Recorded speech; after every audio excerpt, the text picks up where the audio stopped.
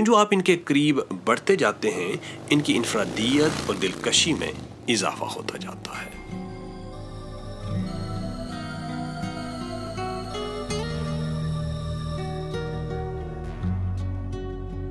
خنجراب پاس جاتے ہوئے دلکش اور دلفریب نظارے ہر تھوڑی دیر بعد آپ کو رکنے پر مجبور کرتے ہیں، جیسے اس پرانی طرز پر بنے ہوئے لکڑی کے پل نے ہمارے قدم روک لیے۔ بلند قامت چوٹیوں کے دامن میں بنایا گیا یہ پل ایک ناقابل یقین اور ناقابل فراموش منظر پیش کرتا ہے۔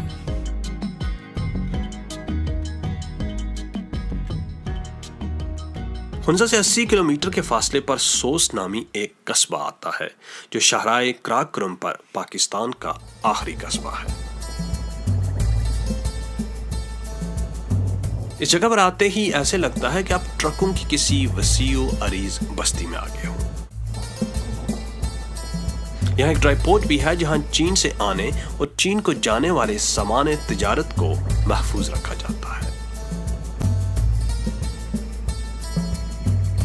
سو سے شاہراہ کراکرم کی بل کھاتی سڑک پر سفر کرتے ہوئے ہم خنجراب نیشنل پارک میں داخل ہو گئے۔ پاکستان کے شمالی علاقوں میں واقع یہ پارک بہت سی نایاب جنگلی حیات کا مسکن ہے۔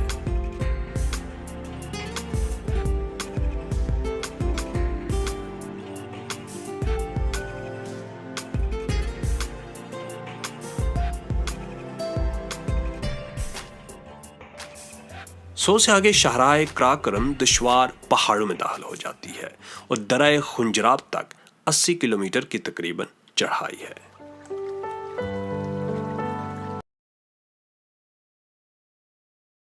درہ خنجراب کے ارد گرد کچھ پہاڑ تازہ برف سے ڈھکے ہوئے تھے۔ یہاں سیاحوں کا ایک ہجوم تھا جو مختلف زاویوں سے فوٹو کھنچوانے میں مصروف تھے۔ پھر ہماری ملاقات ہوئی ان صاحب سے۔